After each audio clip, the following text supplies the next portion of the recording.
자, 지금 이스라엘의 12지파를 계속적으로 이어가고 있습니다. 오늘은 6번째 지파입니다. 납달리 지파에 대해서 하나님 말씀을 전하도록 하겠습니다. 자, 항상 우리가 이 지파를 살펴보는 순서가 있죠. 어떻게 출생 시작되었는가, 그 인생이, 그 지파가 시작되었는가, 그 다음에 그 12지파의 아버지 야곱이 어떤 축복을 했는가, 그 예언적 축복이 있습니다.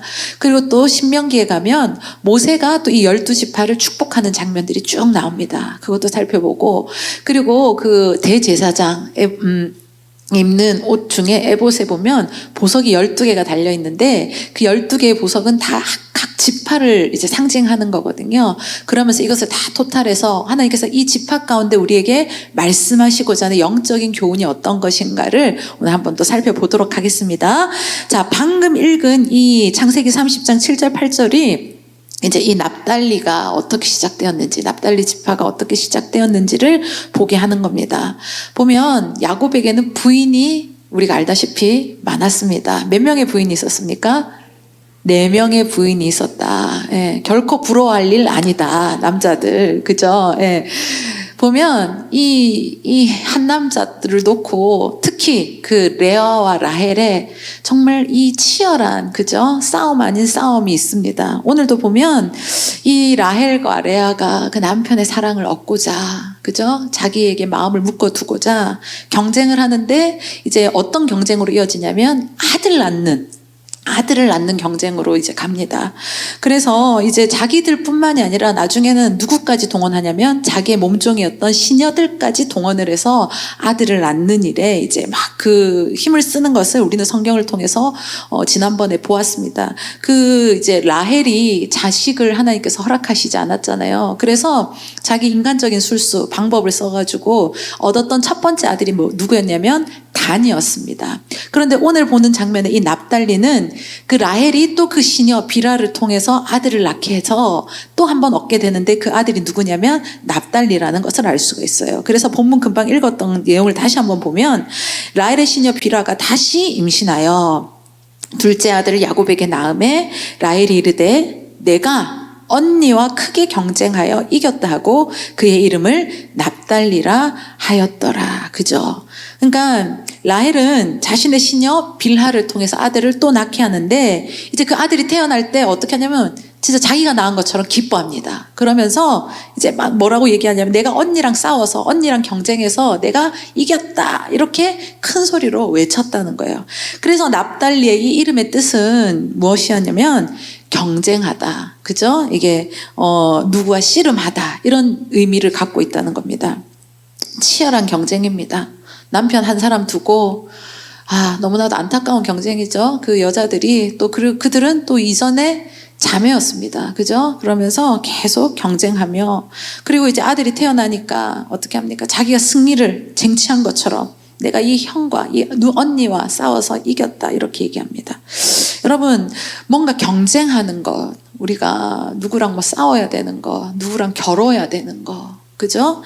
살면서 그런 일들이 있습니다. 그죠? 근데 그게 어떤 경우에는 나쁠 수도 있고 또 어떤 경우에는 이게 정말 또 우리에게 좋을 수도 있다는 거죠. 그런데 오늘 본문의 경우, 라헬의 경우는 우리가 기독교적으로 생각을 해봤을 때 이걸 어떻게 평가해야 될까? 그죠?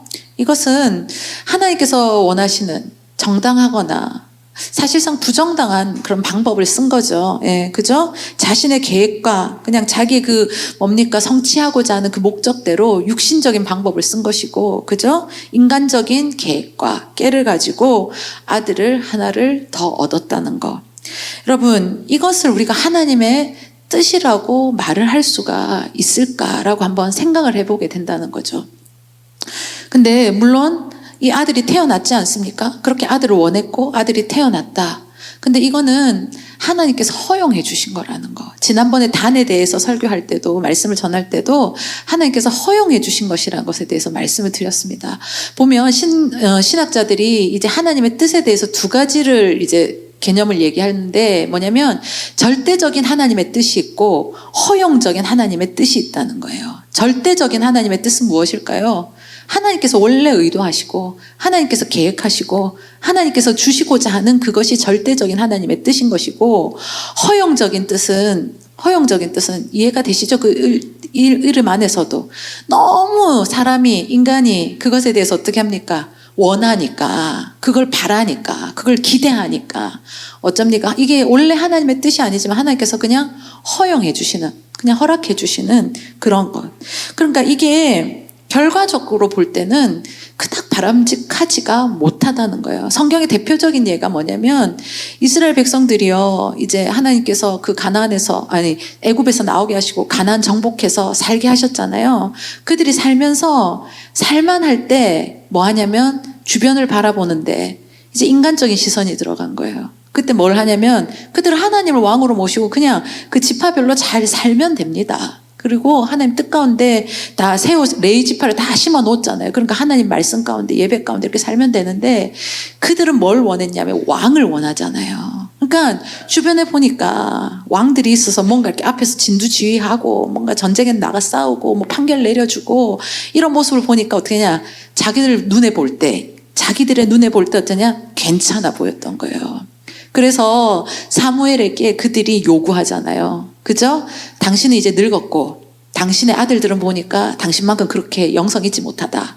자기들이 판단을 합니다. 그러면서 우리도 뭘 세워달라? 왕을 세워달라고 이야기를 하는 거죠. 그게 하나님의 뜻이 아니라고 사무엘은 분명하게 그 사람들에게 전했습니다. 하지만 그들은 어떻게 합니까? 그래도 계속 요구를 하죠.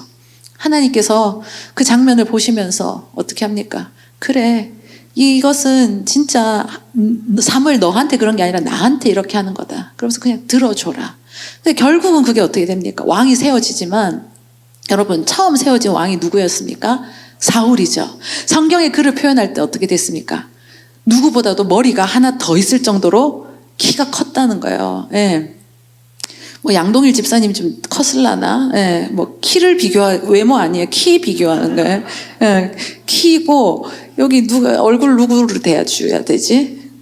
다들 마음에 그냥 자기라고 생각하세요. 남자분들. 그러면서 너무 인물이 좋고, 그죠? 누가 봐도 모델 만한 사람이라는 거예요. 왕 될 만한. 그 인간적인 눈인 거예요.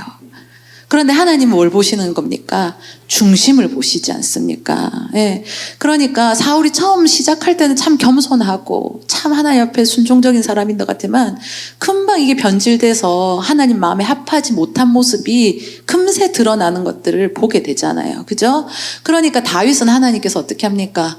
그 중심이 하나님 앞에 있는 자이기도 했고, 그리고 진짜 신실하게 하나님을 섬기는 하나님의 딱 참된 자로서 세우기 위해서 그를 단련시키고 훈련시키셔서 하나님께서 어떻게 하든 진짜 왕으로 삼으시고, 항상 기준이 되는 왕이 누가 되냐면 다윗이 되어진다.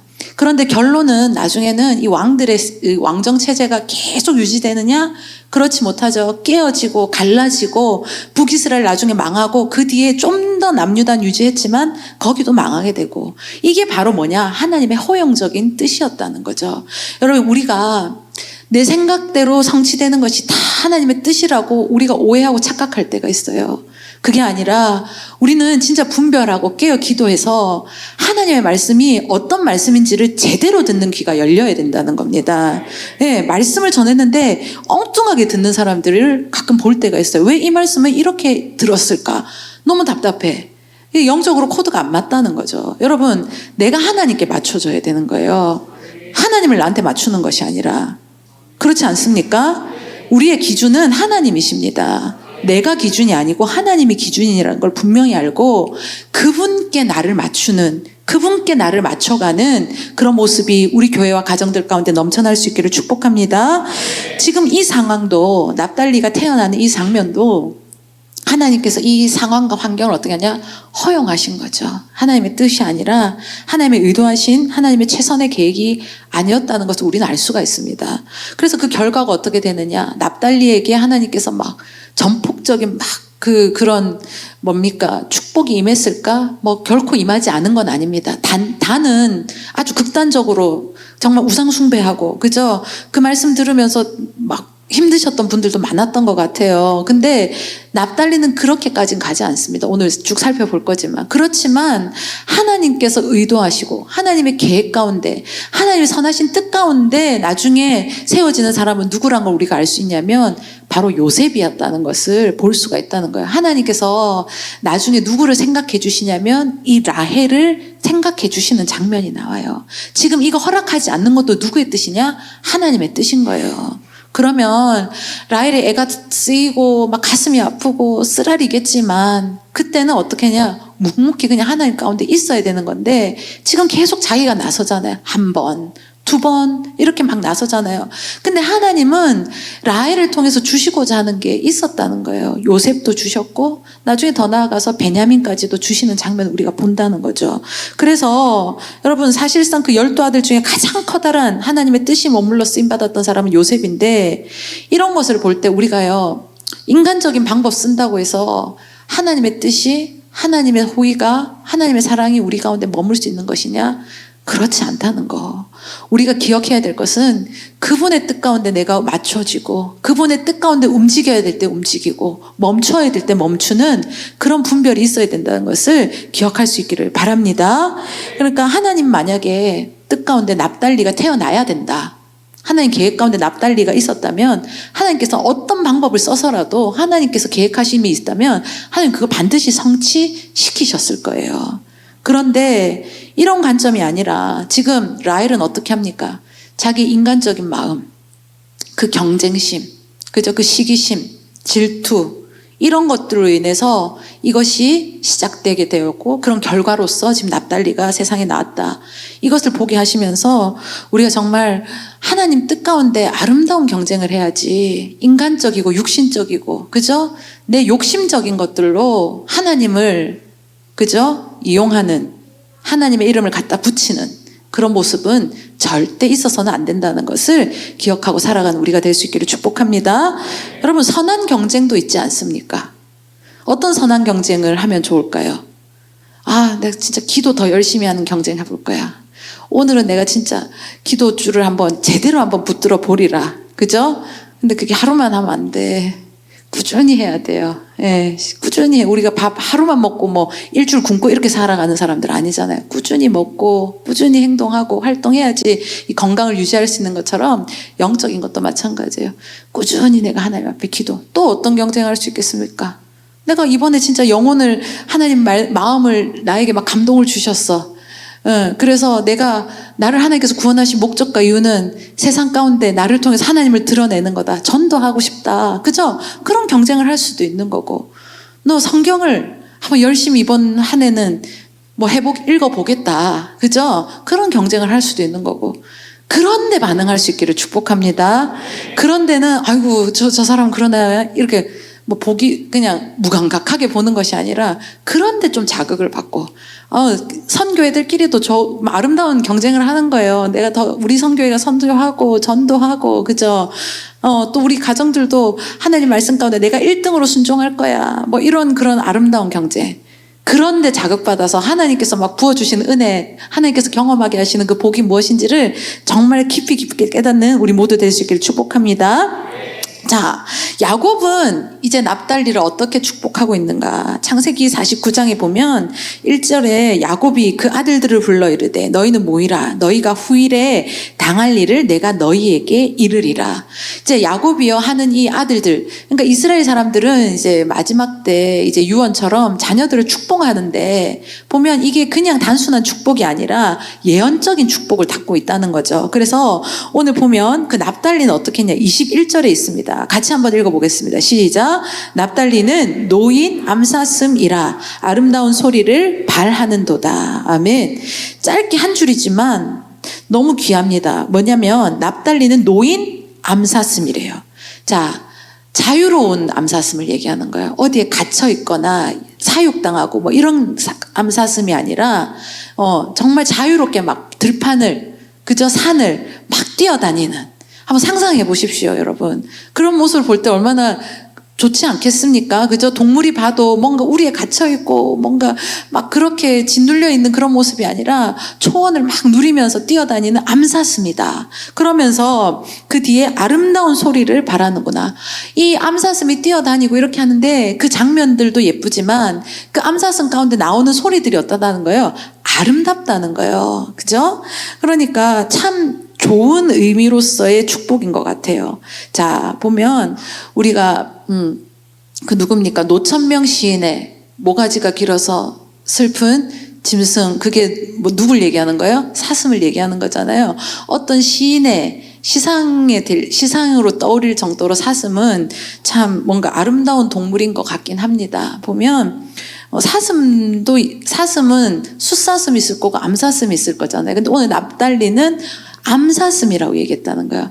그러니까 암사슴의 그 아름다움, 그죠? 뭔가 숫사슴에게 뿔이 이렇게 멋짐은 있겠지만 암사슴의 그 또 특별한 그런 아름다움이 있대요. 그런데 성경에 보면 이 또 다른 이제 사람들이 성경은 다른 사람들을 통해서 하나님께서 기록하게 하셨잖아요. 시편에 보면 이 사슴에 대한 이야기가, 암사슴에 대한 얘기가 나올 때가 있어요. 시편 18편 33절에 보니까 나의 발로 암사슴 발 같게 하시며 나를 나의 높은 곳에 세우시며. 자가 아까도 그 암사슴이 야곱은 갇혀있지 않는, 그죠? 노인 암사슴이라고 했는데 지금 시편에서도 이 암사슴을 표현할 때 막 높은 곳을, 그냥 평평한 그냥 초원 정도가 아니라 높은 산을 막 깊이 이런 곳을 자유롭게 다니는 이제 암사슴을 표현을 했다는 거예요. 그러니까 이거는 뭐냐면 자유가 있다는 거죠. 자유. 이게 그냥 우리가 성경으로 보니까 이 뭐 어떤 자유를 얘기할까? 영적인, 하나님께서 주시는 은혜 가운데 영적인 자유함을 느끼는 그런 이미지로서 이제 그 시편의 기자가 표현을 했다는 거예요. 근데 하박국에도 보면 또 이 암사슴에 대한 이야기가 나옵니다. 사슴에 대한 이야기가 나옵니다. 3장 19절에 보니까 주 여호와는 나의 힘이시라. 나의 발을 사슴과 같게 하사 나로 나의 높은 곳에 다니게 하시리로다. 자, 보세요. 시편의 기자와 하박국의 기자는 서로 다릅니다. 그죠? 기록한 사람이 다른데 동일한 내용으로 얘기하고 있다는 것을 우리가 볼 수가 있어요. 그죠? 아까도 그 사슴이 시편에 높은 곳을 내가 자유롭게 다니는 것을 연상하게끔 했잖아요. 지금 하박국에서도 마찬가지라는 거예요. 사슴의 발과 같이 나를 어떻게 하나님께서 이렇게 높은 곳으로 자유롭게 영적으로 충만하며 이게 뭔가 즐거운 가운데 뛰어다닐 수 있는 그런 것을 허락하셨다. 그런 것을 지금 어떻게 하느냐? 표현해놨다는 거예요. 그러니까 이 암사슴이 가는 곳마다 즐거움이 있고 행복함이 있고 그리고 그 발걸음이나 그런 소리들은 다 어떻게 하냐? 아름다운 소리를 낸다라고 성경은 계속적으로 공통적으로 보여주고 우리에게 전하고 있다는 거예요. 뒤에 말씀드리겠지만 예수님께서 그 공생의 사역 가운데 일하실 때 보면 가장 효과적으로 복음이 잘 전해지고 하나님의 역사가 일어났던 그 곳이 어디냐면 이 납달리 지파가 차지했던 지역이 바로 그랬다는 겁니다. 정말 귀한 것이 예수님께서 갈릴리 바다를 지나시다가 그 사람들에게, 제자들에게 나를 따라와라. 제가 너를 물고기 잡는 사람으로 아니라 사람을 낚는 업으로 내가 쓰겠다. 이렇게 말씀하시면서 제자를 세우시고 불러서 그렇게 하나님 가운데 쓰시는 그런 장면이 어디였냐면 이 납달리 지역이었습니다. 그리고 이제 야곱은 납달리 지파를 지금 축복하면서 뭐라고 얘기했냐면 아름다운 소식을 바라게 될 거다. 아름다운 소식을 바라게 되겠다. 그러니까 예수님의 사역 가운데 이 복음이 전해지고 그죠? 아름다운 소식이 뭡니까? 복음이잖아요. 복음이 전해지고 그리고 그것이 가장 많이 전파되었고 그리고 제자들이 세워지고 이런 것들이 그냥 성경 가운데 그냥 있는 것이 아니라 우연이 아니라 하나님께서 이런 것들 가운데도 다 보게 하시는 흐름이 있다는 것을 우리는 알 수가 있다는 거예요. 자, 그러면 모세는 또 이 납달리에 대해서 어떻게 축복하고 있는가? 신명기 33장 23절의 말씀입니다. 같이 한번 읽어보겠습니다. 시작. 납달리에 대하여는 일러스되 여호와의 복이 가득한 납달리여 너는 서쪽과 남쪽을 차지할지로다. 네. 자, 보세요. 오늘도 이 신명기 말씀 가운데 납달리 지파를 아주 좋게 하나님께서 축복하고 계신다는 것을 볼 수가 있습니다. 은혜가 풍성하고 여호와의 복이 가득한 납달리여. 은혜가 풍성하고 아멘. 여호와의 복이 충만한 우리 모두가 되기를 축복합니다. 예, 하나님께서 이 한 명 한 명을 봤을 때 은혜가 충만했으면 좋겠고, 그죠? 예, 여호와의 하나님께서 부어주시는 그 복이 가득한 인생들이 되어라라고 오늘 이 신명기를 통해서 말씀하신 것처럼 우리 교회가 그랬으면 좋겠습니다. 그러면서 이 납달리는 서쪽과 남쪽을 차지할지로다. 자, 보면 지도를 한번 보여주시겠습니까? 자, 보면, 자, 납달리 저기 빨갛게 동그라미 쳐놨는데 보이시죠? 저 위쪽에 있어요. 여러분, 이제 바이블 아카데미를 하신 분들은 좀 이해를 할 수 있는데, 저 위에 보면 물이 하나 있는데, 너무 높아서 제가 해줄 수가 없고, 물이 저 위에 있는 게 갈릴리 호수고요. 그 다음에 요 밑에가, 저 밑에 있는 요 물이 사해입니다. 그리고 저 중간을 잇고 있는 것이 요단강인데, 저 갈릴리 호수 옆에가 지금 어느 지파가 차지한 거냐면 납달리 지파가 차지를 했다는 거예요. 납달리 지파가. 자, 보면 어딥니까? 서편을 보면 지중해, 성경에선 대해라고 얘기하죠. 대해가 있고, 그 다음에 이 동편에는 어떤 물이 있습니까? 갈릴리가 있다는 거예요. 자, 이게 위치적으로 정말 좋은 자리입니다. 정말 좋은 자리. 밑으로 내려가면 내려갈수록 있잖아요. 사막화가 되어 있기 때문에 사람이 살기가 사막에서 쉽지가 않잖아요. 어렵잖아요. 그러니까 그거 힘들고, 그리고 사막은 뭘 심고 거두기가 좋겠습니까? 땅이 척박하잖아요. 그죠? 그리고 물도 귀하고 정말 살아가는 모든 것에 있어서 조건이 좋지가 못해요. 그런데 이 납달리가 차지한 이 지역은 물도 가깝고, 그리고 그 땅도 그 다른 지역에 비해서 기름지고 좋고, 그러니까 여러 가지적으로 살기가 좋은 지역이 어디냐면 이 납달리가 차지한 이 지역이 그렇다는 거죠. 그래서 이 예루살렘에서 북쪽 위로 쭉 올라가서 이제 갈릴리 호수를 향해서 올라가 보면 밑에와 위는 완전히 차이가 크다고 그래요. 저도 성지순례를 아직 가보지 못해서 잘은 실제적으로 보진 못했지만 책을 보고 뭐 사람들의 이야기를 듣고 뭐 찾아보면 밑에는 정말 척박해. 살기가 힘들어. 근데 갈릴리 그 호수 주변은 어떠냐? 살기가 좋더라는 거예요. 그러니까 이 이스라엘이라는 땅 자체가요, 하나님의 은혜가 없으면 살기가 힘든 땅이래요. 예, 그러니까 하나님께서 보여주시는 거야. 이 땅에서 살아갈 수 있었던 것은, 이들이 살 수 있었던 것은 다 누구의 은혜라는 거예요? 하나님의 은혜라는 거죠.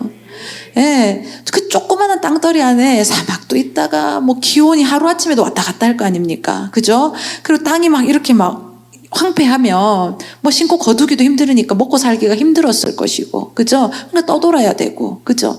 우리 인생도 그런 거예요. 여러분, 우리가 살기가 어디 녹록합니까? 그쵸?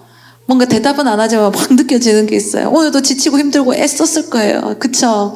그런데 여러분, 우리가 이렇게 살아갈 수 있는 그것이 땅이 좋아서, 뭐 기후가 완벽해서, 적당하게 비가 오고 햇빛이 나서가 아니라 하나님의 전적인 은혜 가운데 우리가 이스라엘 백성이 살아냈던 것처럼 우리도 그럴 수 있다는 것. 여러분, 우리가 그러니까 사모해야 돼요. 하나님의 은혜가 우리를 떠나지 않기를, 하나님께서 우리에게 함께 하시는 것이 멀어지거나 내가 하나님과 떨어지지 않기를 간절히 구하는 우리가 될 수 있기를 축복합니다. 하나님을 가까이 하는 것이 성경에 뭐라 그랬냐면 복이라 그랬어요. 복 받고 싶죠? 다 복 받고 싶잖아요. 네, 나도 복 받았으면 좋겠고, 여러분도 복 받았으면 좋겠고, 우리 다음 세대들이 정말 하나님 복을 받는 자들이었으면 좋겠어요. 근데 그 방법은, 그 비결은 뭐냐? 하나님을 가까이 하는 거다. 날마다 하나님과 더 가까이 가는 우리가 되기를 소망합니다. 그래서 이렇게 어려운 땅, 그렇지만 하나님께서 이 납달리에게는 그 안에서는 어디냐? 하나님께서 좋은 땅을 그들이 차지할 수 있게끔 허락해 주셨다는 거예요. 그래서 갈릴리를 중심으로 보면 상업도 일어나게 되고요. 그러면서 거기는 이제 그래도 따뜻하고 경치도 좋고, 그러니까 또 뭐 기후도 좋고, 뭡니까? 땅도 비옥하니까 뭐 열매도 잘 맺어졌을 것이고, 그러니까 이들이 이런 축복들을 누가 받았냐? 이 납달리가 다 누리고 그것들을 받으면서 이 납달리 지파들이 살아갔다. 자, 근데 여러분, 우리 여기서 한번 생각을 해볼 게 있어요. 보면 우리가 지난주에 단을 봤잖아요. 지난번에 단을 봤잖아요. 그리고 오늘은 또 똑같은 비슷한 출생이죠. 어머니가 같잖아요. 그죠? 그리고 라헬의 의도가 어떤지를 우리는 알잖아요. 그런데 납달리는 단과 완전히 다른 모습을 본다는 거죠. 왜 그럴까 궁금하긴 하죠. 근데 이것을 우리가 따질 수 있는 문제가 아니에요. 그거는 누구의 권한이라면 하나님의 권한이신 거예요. 하나님은 볼 때 납달리를 축복하고 싶으셨나 봐요. 예. 그건 하나님과 납달리 안에서 뭔가 있었겠죠. 예. 똑같은 형제, 똑같은 부모 밑에서 똑같은 형제로 자란 것 같은데 다 달라요, 인생이. 그거는 그 각자의 하나님과의 관계 속에서 뭐가 있었던 게 아닐까라고 생각을 해보게 됩니다. 여러분, 납달리는 하나님께서 왜 이렇게 축복을 하셨을까? 우리는 그것에 대해서 알 수는 없지만 하나님의 권한이시고, 근데 하나님은 결정하신 거예요. 어떻게? 납달리를 복주시기로. 여러분, 우리가 여기서 소망이 생깁니다. 우리가 납달리가 시작은 뭐 그렇게, 그죠? 하나님의 뜻으로 출발한 것 같지 않고, 그죠? 그리고 진짜 뭐 아내도 아니고 어쩌면 몸종으로 들어간, 그죠? 그런 어머니 밑에서 출생한 아들이고, 그죠? 그렇지, 뭐 어려운 거잖아요. 쉽지 않잖아요. 12형제가 있어도 똑같지 않았을 거예요. 다 형제간에 뭔가 자기들 모르게. 그러니까 요셉을 질투하고 막 그렇게 했잖아요. 그죠? 그런 게 있었을 건데, 보면 때로는 우리가 어렵고 실패하고 막 그런 시간들을 보낼 수도 있지만, 하나님께서 그 인생을 복 주시기를 원하신다면, 예, 하나님께서 그렇게 복 주시기를 원하신다면 오늘 우린 납달리를 통해서 소망을 보게 된다는 거예요. 여러분, 하나님께서 그렇게 보시는 인생 되기를 축복합니다. 예, 단도 있고 납달리도 있었다는 거예요. 똑같은 것 같지만 다르다는 거예요. 단처럼 되는 인생도 있고, 납달리와 같이 비슷한 것 같았지만 하나님께서 복 주시고 그 비옥한 땅을 누가 차지했다는 거예요? 납달리가 차지했다는 거죠. 자, 성경에 이 납달리 지파를 나타내는 보석은 무엇이냐면 벼곡입니다. 벼곡. 자, 출애굽기 28장 20절에 보니까 넷째 줄은 녹보석, 호마노, 벼곡으로 다 금태를 물리치니. 자, 이 벼곡이라는 이 보석이요, 이 출애굽기 이때도 설명이 되지만, 언급이 되지만, 나중에 어떤 걸 상징할 때 쓰여지는 보석이냐면 하늘나라를 이제 상징하거나 이야기할 때 쓰이는 보석이 이 벼곡이라는 거예요. 계시록 4장 2절과 3절에 보니까 내가 곧 성령에 감동되었더니 보라, 하늘의 보좌를 베풀었고 그 보좌 위에 앉으신 이가 있는데 앉으신 이의 모양이 벼곡과 홍보석 같고 또 무지개가 있어 보좌에 둘렀는데 그 모양이 녹보석 같더라. 즉, 하늘나라에 대해서, 하나님 그 천국에 대해서 묘사하는 장면 가운데 제일 먼저 언급된 보석이 뭐냐면 벼곡이라는 거예요. 벼곡. 예. 벼곡은 거룩한 도시, 그죠? 하나님의 하늘나라 이런 것들을 상징할 때마다 이 벼곡이라는 보석이 쓰여졌고, 그래서 우리 성경 가운데 그것이 언급되어질 때마다 볼 수가 있다는 거예요. 벼곡은 이 보석은 제가 인터넷에서 찾아보니까 푸른색인데 또 노란색이 있어요. 희한하더라고요, 색깔이. 한번 궁금하면 찾아보세요. 그럼 나올 거예요. 푸른색인데 노란색이 막 섞여 있어. 그러면서도 참 오묘해요. 그러면서 또 이제 화려한 듯한데도 뭔가 좀 매력적인 그런 모습이 있더라는 거예요. 자, 보면 이게 하나님께서 이렇게 영광스럽게, 그죠? 뭔가 이렇게 아름답게, 아름다운 모습으로. 자, 이 납달리 이 사람들, 이 납달리 지역에서 하나님께서 복음이 어떻게 되냐? 가장 잘 수용되게. 이게 하늘나라가 임하는 거 아닙니까? 복음이 이제 가장 잘 수용되어지고, 수용되어졌다는 것은 어디로 연결되느냐? 열매를 맺었다는 거예요. 열매를 맺었다. 아까 우리 계속 비유했지만 지파마다 짐승 동물을 비유할 때가 많은데, 납달리는 아까 어떤 동물을 비유했습니까? 암사슴, 사슴 중에서도 암사슴. 근데 그 사슴이 갇혀 있는 것이 아니라 자유롭게 막 뛰어다닌다 그랬어요. 연상을 해보는 거예요. 그러면서 막 뛰어 움직여. 그러면서 어떻게 하느냐? 이게 복음이 움직이는 거예요. 암사슴이 막 자유롭게 뛰는 이 모든 것이 복음이 어떻게 하냐? 역사하는 거예요. 계속 움직이는 거예요. 어디 갇혀있고 뭐 억압도 않는 게 아니라 계속적으로 아름다운 모습으로 전해지는 거예요. 그러니까 복음이, 하나님의 그 역사하심이, 그 복음 말씀이, 그 예수 그리스도가 주되심이, 그리스도이심이 계속 전파되어지는 거. 그럴 때마다 예수를 영접하고 믿는 자들에게는 어떤 역사? 그 생명의 역사가 일어나게 되고, 생명을 가진 자들은 어떻게 됩니까? 죽은 자들은 요즘 새벽 기도 때 제가 에베소서 강의할 때 여러분 들으신 분들은 알겠지만 죽으면 사람이 움직일 수가 있어요. 뭘 일을 할 수가 있어요. 말을 할 수가 있어요. 아무것도 못하죠. 우린 죽었던 자들이에요. 우리는 끝났던 자들이에요. 하지만 예수 그리스도 인해서 하나님께서 우리에게 생명을 주셨어요. 그렇기 때문에 우리는 어떻게 하냐? 이제 움직일 수가 있다는 거죠. 예수를 믿고 예수를 영접한 자들은 이렇게 생명력이 있어. 움직일 수 있어. 움직일 수 있다는 말은 뭐냐? 변화될 수 있다는 거죠. 여러분, 진짜 예수님을 영접하고 변화의 삶, 하나님께서 우리를 성숙하게 하시고 성장하게 하셔서 정말 그 기쁨의 은혜가 무엇인지를 경험하는 믿음의 자들 될 수 있기를 축복합니다. 이 납달리의 이 모습이 암사슴과 비유되어지면서 그가 역사하시는 그를 통해서 하나님께서 하신 일들이 뭐냐? 복음이 전파되어지고 하나님의 생명력의 역사가 나타나고 회복이 되어지고 열매 맺는 그런 모습들이 쭉 나타났다. 자, 우리는 이제 한번 쭉 정리를 해서 하나님께서 이 납달리 지파를 통해서 우리에게 오늘 교훈 주시고자 하는 것이 무엇인지를 한번 생각해 보겠습니다. 납달리는 그렇게 좋은 환경과 출생의 모습을 가지지 않았다는 거예요. 그죠? 어머니라고 있지만 그 비라는 그 위에 또 누가 있었냐면 라헬이 있었고 거기에서 라헬의 밑에 있는 몸종인 비라에서 태어난 아들이 누구였냐? 납달리였다. 그죠? 그러니까 금수저인 것 같이 보여도 야곱이 집안이 부유했잖아요. 그렇지만 또 보면 그 안에서 갈등과 그런 눈치와 그저 많은 어려움들과 그저 우리가 다 알지 못하는 그런 어려움들이 있었다. 그러니까 하나님은 그런데 그런 납달리를 너 출생이 그러니까 너는 안 돼.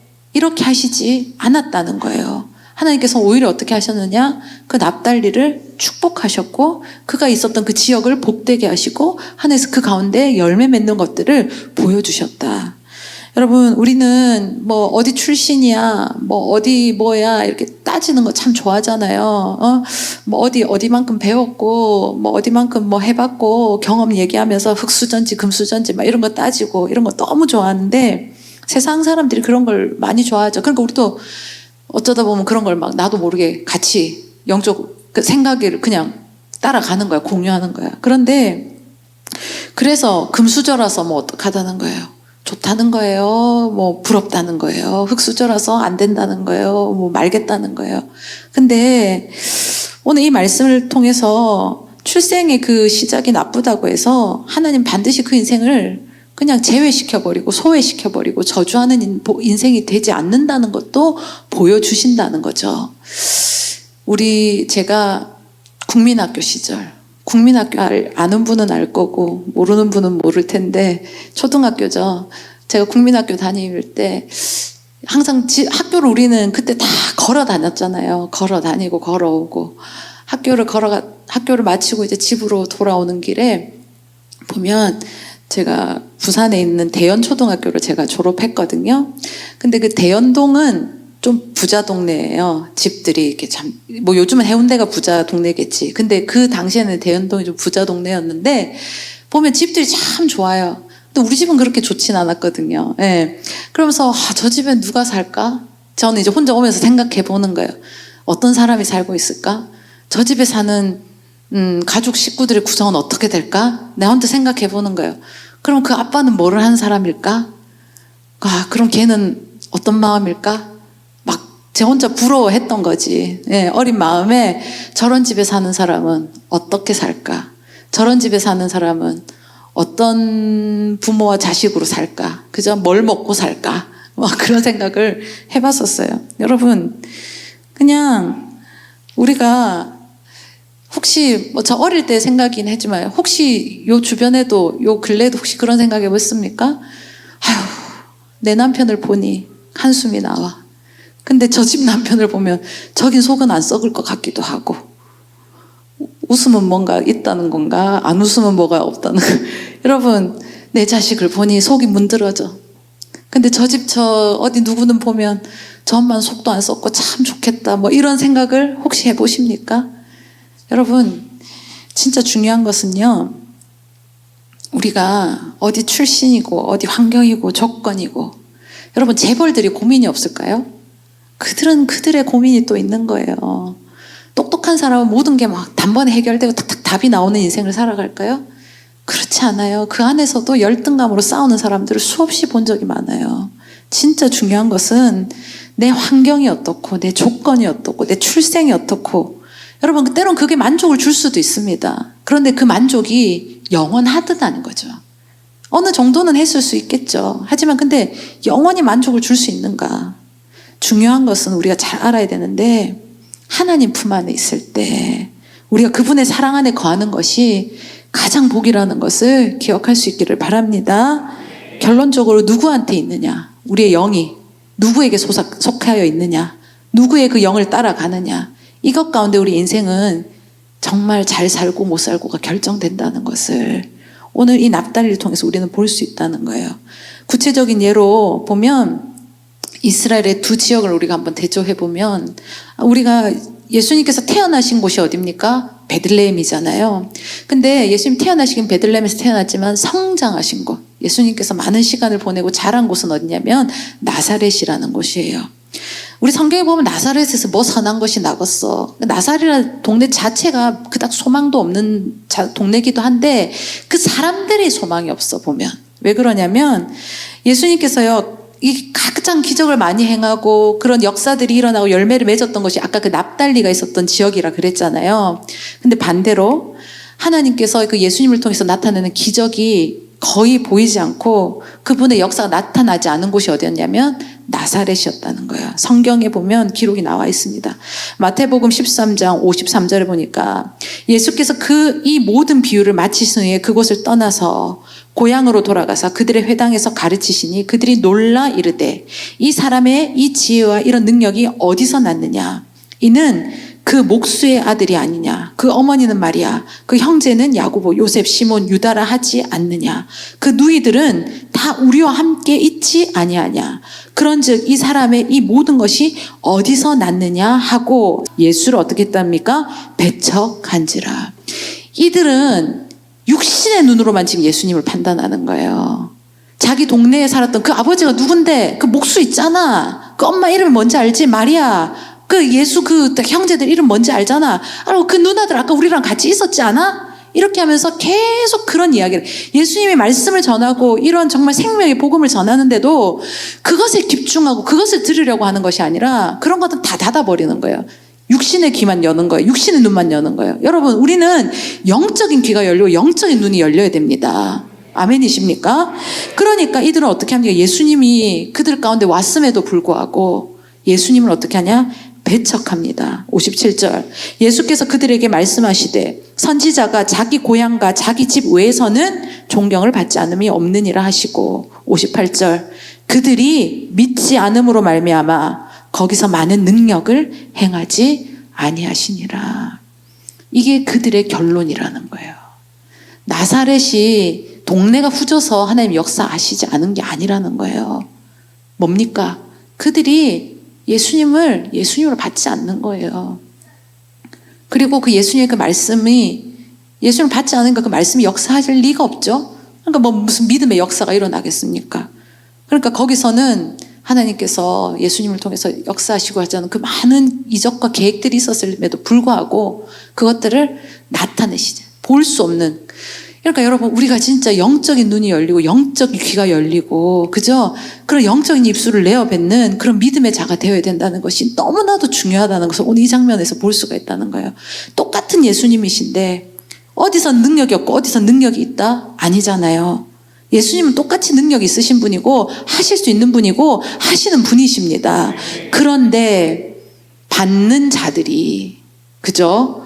예수님을 어떻게 하느냐? 진짜 예수님으로 받느냐? 아니면 예수를 무시하고 배척하고 공격하느냐?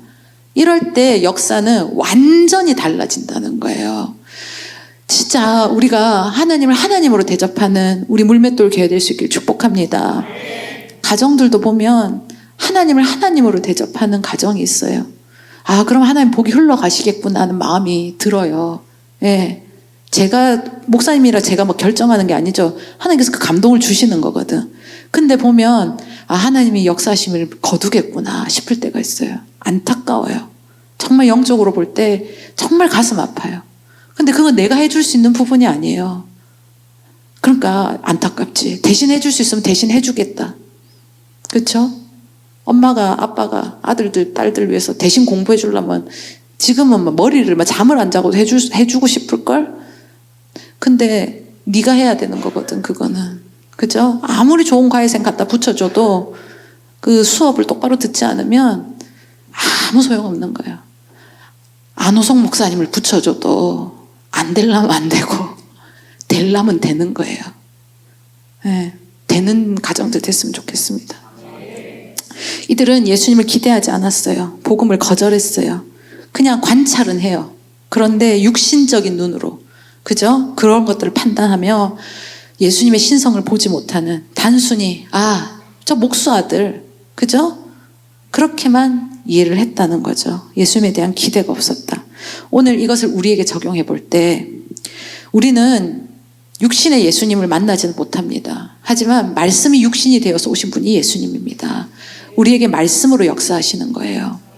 말씀을 대하는 우리의 자세, 말씀을 대하는 우리의 태도, 말씀 가운데 우리의 마음가짐, 이것을 가운데 하나님은 다 보고 계신다는 것을 기억하시기를 바랍니다. 여러분, 혹시 여러분 인생 가운데 오늘 마지막 설교가 이 시간이면 어떡하실 거예요? 만약에 그걸 알고 이 시간에 왔다면 여러분들이 정말 오늘 이 자세로 예배를 드렸을 것 같습니까? 어떨 것 같습니까? 우리는 당연히 내일이 있다고 생각해요. 내일 뭐 12시 1시 되면 유튜브 올려줄 건데 뭐 그렇게 생각하시죠? 그래서 가끔 목사님이 설교 안 올려주실 때도 있는 거예요. 여러분, 당연한 게 아니라는 거, 그죠? 여러분, 아니면 다음 주에 말씀 들으면 되지, 이렇게 생각하십니까? 그 시간이 하나님께서 내가 결정하면 되는 게 아니라 하나님이 결정하시는 거예요. 우리는 당연히 내일이 올 것 같고 우리 인생이 10년 뒤 20년 뒤를 계획하지만 그 계획은 하나님께서 허락해 주실 때 되는 거고, 그죠? 하나님께서 그 가운데서도 역사하시는 것, 우린 너무 이게 당연하다고 생각해. 여러분, 말씀이 항상 오늘 내가 들을 수 있는 이 말씀이 마지막일 수도 있다는 혹시 그런 마음으로 예배를 나오시는지 한번 점검해 보실 수 있기를 축복합니다. 오늘 제가 안나랑 잠깐 아니라 이런저런 얘기한다고 통화를 했는데 아빠의 오늘 이번 주 사역이 어떤 스케줄인가에 대해서 애들한테 막 설명을 해주면서 그런 얘기를 했어요. 엄마가 20년 넘게 아빠를 옆에서 지켜볼 때 아빠는 진짜 최선을 다하는 거를 인정한다. 그러면서 오늘도 그럴 거야. 마지막 설교하는 마음으로 설교하실 거라고. 여러분, 목사님은 그런 말을 가끔 해요. 내가 진짜 오늘이 마지막일 수도 있다. 이 설교를 내가 오늘 이 마지막으로 한다면 내가 이렇게 설교 준비를 해서는 되겠는가? 이렇게 말씀을 전하면 되겠는가? 그런 말을 가끔 하시거든요. 그 말을 가끔 내어뱉지만 그 마음엔 항상 그런 자세로 말씀 준비를 하고 말씀을 전한다는 거예요. 우리는 그러면 동일하게 오늘 이 말씀이 나의 인생의 마지막 말씀일 수도 있다라는 생각으로 말씀을 들어보신 적이 있으십니까? 오늘 내가 이 자리에 찬양단으로 설 수 있는 것이 하나님께서 허락하신 마지막 시간이라면 여러분 어떡하겠습니까? 여러분, 오늘 하는 그 사역의 자리들이, 붙여진 그 직분의 이름들이 오늘 이 땅에서 마지막일 수도 있다면 여러분은 어떤 자세로 사역하시고 그 일들을 감당하시면서 나아가시겠습니까? 여러분, 목회자만 그런 것이 아니라, 안호성 목사님만 그런 것이 아니라 우리가 하나님 앞에서 그런 영적인 정신을 가지고 살아야 된다. 정말 그런 마음으로 하나님 앞에 나아가는 우리 모두 될 수 있기를 축복합니다. 예, 보세요. 그러면 어떻게? 기대하며 나오겠죠. 정말 간절한 마음으로 나오겠죠. 그건 뭐냐? 우리의 믿음이라는 거예요. 믿음.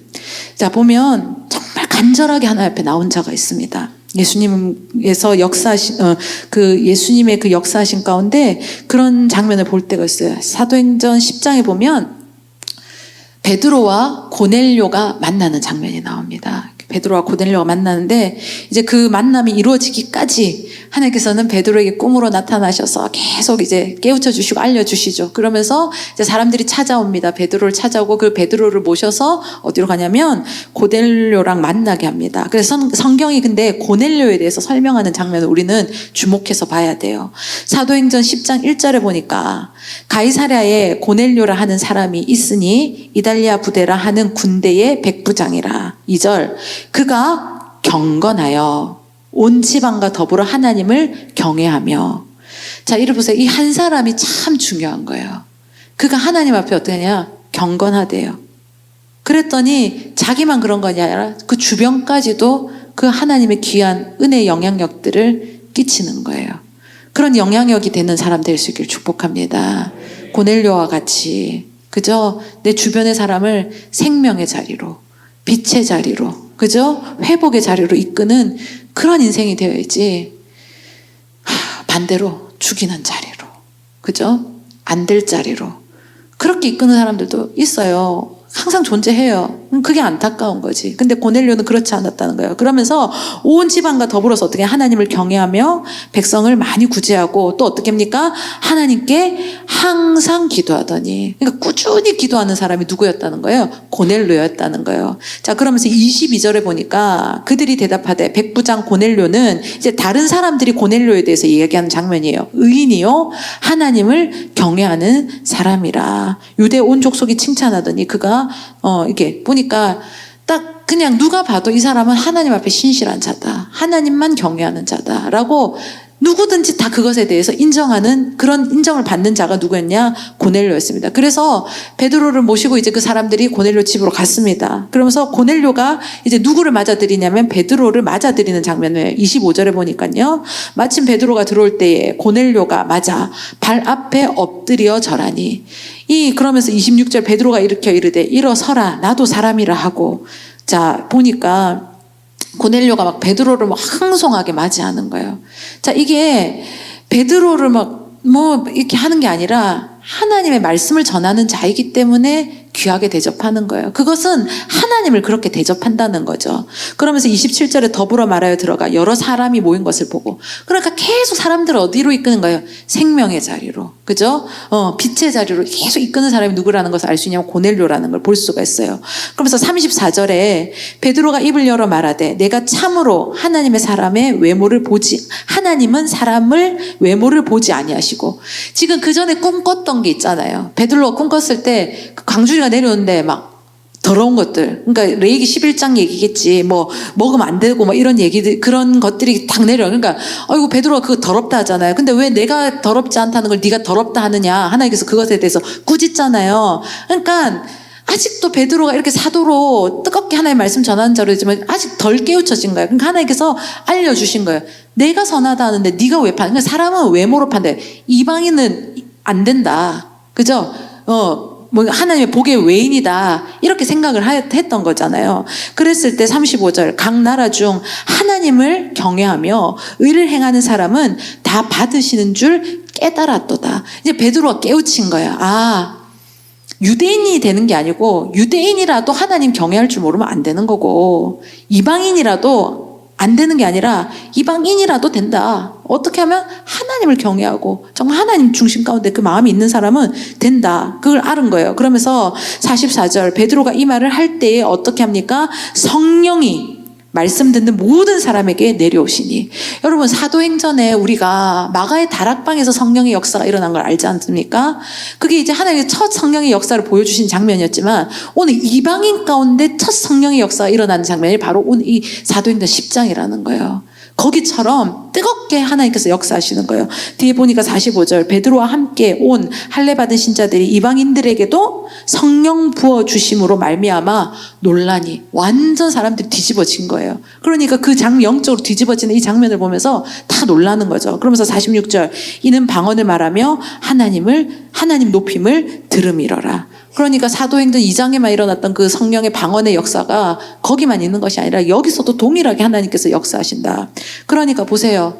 유대인이라서 되는 게 아니고 이방인이라서 안 되는 게 아니라는 거예요. 이들의 출생이 중요한 게 아니라는 거예요. 뭐가 중요하다는 거예요? 고넬료와 같이 하나님을 경외하고 하나님 앞에 정말 항상 기도하고 하나님을 귀하게 여기는 그 마음이 있는 자에게 그런 곳에 하나님께서 어떻게 하냐? 성령의 기름 부으심. 하나님의 영적인 부흥이 이 자리에서 일어나게 되었다는 겁니다. 여러분 납달레 지역의 그 사람들의 출신을 보면 그렇게 막 유능하고 똑똑한 이런 출신의 사람들이 많이 없었대요. 천한 사람들. 뭔가 좀 출생에 뭔가 좀 비하인드가 있는 그런 사람들이 많이 그 지역에서 모여 살았다고 합니다. 그러나 중요한 것은 그들이요 그리스도의 복음을 어떻게 하냐? 어떤 지역보다, 어떤 지파보다 잘 수용했다는 거예요. 잘 받아들였다는 거예요. 그리고 그것은 누구를 사랑한 거냐면 예수님을 사랑하는 마음으로 이어졌다. 결과적으로 보면 예수님께서 가장 많은 기적과 이적과 이런 것들을 행하신 장소가, 지역이 어디였냐면 이 납달리 지파가 차지한 그 지역이었다는 거예요. 우리가 너무 잘 아는 그 오병이어 사건, 그게 여기서 일어난 거예요. 그리고 예수님께서 팔복을 쫙 말씀을 주시잖아요. 그 귀한 말씀이 어디서, 어느 지역에서? 이 지역에서 하나님께서 사람들에게 전하셨다는 거예요. 그러니까 영적으로 사모함이 있고 경외하고 그런 자들에게 진짜 복이 무엇인가를 통해서 예수님께서 알려주시고, 그리고 진짜 하나님께서 예수님을 통해서 역사하시고자 하는 그 기적의 역사들을 눈으로 직접 볼 수 있는 그 장소가 어디가 됐냐면 이 납달리 지파의 땅이 되었다. 오늘 우린 다시 한번 점검해 보기를 바랍니다. 내가 하나님을 향해서 어떤 자세로 이 자리에 오늘 나와 있었는가? 그죠? 내 출신은 또 이런 거 중요하지 않아요. 여기서 얼마나 잘났으면 잘났고 못났으면 못났겠으면 다 비등비등해요. 중요한 것은 하나님의 말씀 앞에, 복음 앞에, 진리 앞에 어떤 자세로 오늘 나와 있고, 그리고 그 말씀을 붙들고 내가 삶으로써 살아가느냐. 이것이 참으로 중요하다. 여러분, 예배 가운데 그냥 주일이니까 그런 마음으로 오는 게 우리 교회는 많이 없을 거라고 저는 믿어요. 하지만 우리가 그냥 썬데이 크리스찬 되면 안 되고, 그죠? 항상 하나님을 기대하고 예배를 사모하고 이 갈망 50이 이름대로 갈망하는 심령으로 모여서 정말 주님을 만나고 갈 수 있기를 축복합니다. 사무엘상 2장 30절 말씀 같이 한번 읽읍시다. 시작. 그러므로 이스라엘의 하나님 나 여호와가 말하노라. 내가 전에 내 집과 내 조상의 집이 내 앞에 영원히 행하리라 하였으나 이제 나 여호와가 말하노니 결단코 그렇게 하지 아니하리라. 나를 존중히 여기는 자를 내가 존중히 여기고 나를 멸시하는 자를 내가 경멸하리라. 아멘. 여러분, 오늘 이 말씀이 심령에 새겨지기를 축복합니다. 하나님 분명히 말씀하시네요. 존중히 여기는 자를 내가 존중히 여길 것이고 멸시하는 자는 내가 어떻게 한다? 경멸하겠다. 우리 정말 납달리와 같이 시작은 좀 부족하고 모자라고 좀 뭔가 감추고 싶은 게 있을 수도 있습니다. 근데 과거에 연연하는 게 아니라 오늘을 잘 살면 되는 거예요. 오늘 내가 어떻게 하나님 앞에 반응하고 있고 응답하고 있고 그 삶을 살아가고 있는가. 그죠? 허물 없는 사람 한 사람도 없고요. 부족하고 모자란 거 다 투성입니다. 그렇지만 그냥 여전히 그 모습으로 남아있는 것이 안타까운 것이지, 하나님 앞으로 한 걸음 한 걸음 주님을 가까이 하는 것이 가장 귀한 복으로 여기며 하나님께로 나아가는 자에게는 오늘 이 납달리 지파에게 하나님께서 역사하신 것 같은 그 귀한 은혜와 복이 반드시 그 삶 가운데, 우리 교회 가운데, 또 속해 있는 가정 가운데 흘러갈 거라고 믿습니다. 여러분, 오늘 이 시간 찬양하며 나아갔으면 좋겠습니다. 우리가 오늘 이 시간도 그렇고 또 올 주일 예배 가운데도 정말 하나님 앞에, 말씀 앞에 정말 경외함으로, 그리고 내가 순종의 마음으로 정말 그 심령을 다지고 나아가기를 소망하고 더 깊어진 은혜가, 그런 믿음의 자가 되기를 간절히 소망하며 찬양했으면 좋겠습니다.